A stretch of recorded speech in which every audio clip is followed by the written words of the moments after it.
I was very surprised to see yet again this series cannot produce a below 6 out of 10 story, which does in many ways leave me worried for the finale, because at least one has got to be lower than a 5, right?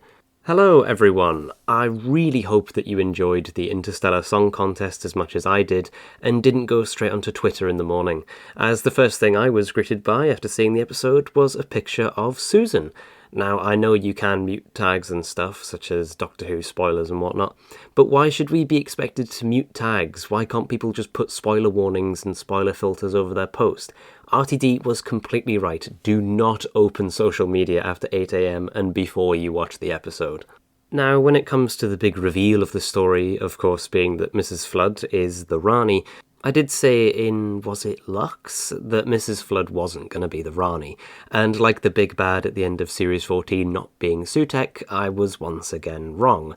But for Mrs. Flood being the Rani, I really hoped that she wasn't, because it's such a cop-out, and an obvious thing to do. I mean, everyone and their grandmother knew that she'd probably be the Rani, but it does open up some doors for us. How did she survive the Time War? Why is she bi-generating? What does the Doctor mean when he says his entire race was eliminated in a single moment? Because he knows that he saved Gallifrey in the Time War. Sure, the Master wiped them out in The Timeless Children and Spyfall, but that wasn't in a single moment, unless he means that's how it felt to him to see his planet destroyed after thinking it was fine. Who knows? The new Rani, or should I say the new Rani, is played by Archie Punjabi, and from first impressions I think she'll measure up to be a wonderful antagonist for the end of the series, especially with a Rani by her side. Because what's worse than one Time Lord? Two of them. I can't wait for May 24th now to see how this ends. But anyway, speaking of mass slaughter, that's the topic at play today.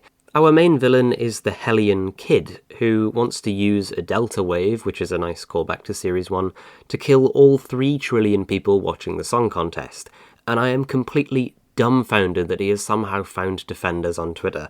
Honestly, they're such a miserable lot. He's not a freedom fighter, he's a terrorist. He wanted to kill 3 trillion people out of anger. That's not fighting for his planet's freedom. Anyway, let's not dwell on that too much. In terms of his motivations, I think they are sound. He's angry and wants to make the loudest noise he possibly can, and this does seem to be the way to do it. With how he effortlessly took over the control room and initiated his plan, you'd think they'd have better security at such an event. I think the Doctor torturing him is good at showing the fury of a Time Lord finally coming out again. There's no crying anymore. We haven't had that for a couple of weeks now. Just anger at someone who he thinks has hurt someone in his care.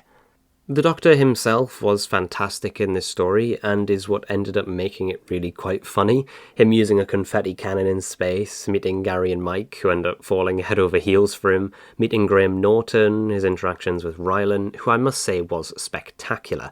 Not entirely sure how he was taken into cryogenic suspension if the entire Earth was destroyed over 800 years prior. It doesn't really leave much wriggle room if you think about it, but it's not a huge issue. Susan returns, and I was honestly so surprised to see Carol Ann Ford. We haven't seen Susan since Dimensions in Time in 1993, and before that it was the 5 Doctors 10 years prior, so I can't wait to see what RTD finally does with her. Doctor Who has been confirmed as coming back for another season, so all of you Doomsday preppers were completely wrong, and thankfully so. Doctor Who has got a brighter future where next season we will finally find out what happened to Susan. In terms of detracting from this story, what I didn't like, I've got to go back to the Mrs. Flood reveal. Of all the people, it had to be the Rani. Seriously, it doesn't even feel like it matches with what we saw last series. Mrs. Flood seemed to be some kind of godlike figure, someone with myth behind her, saying in the finale, "Then tell your maker I will come to storm down his gates of gold and seize his kingdom in my true name." That doesn't sound like the Rani at all. We'll see how it's all tied up though in the end, I guess. Oh, it's just ridiculous. Anyways, what did you guys think about this episode? With it perhaps being the most politically and fan-circly charged episode of the series, I'm sure there are lots of varying opinions flying about, and I would love to hear them. As always, thanks for watching, and I'll see you next time.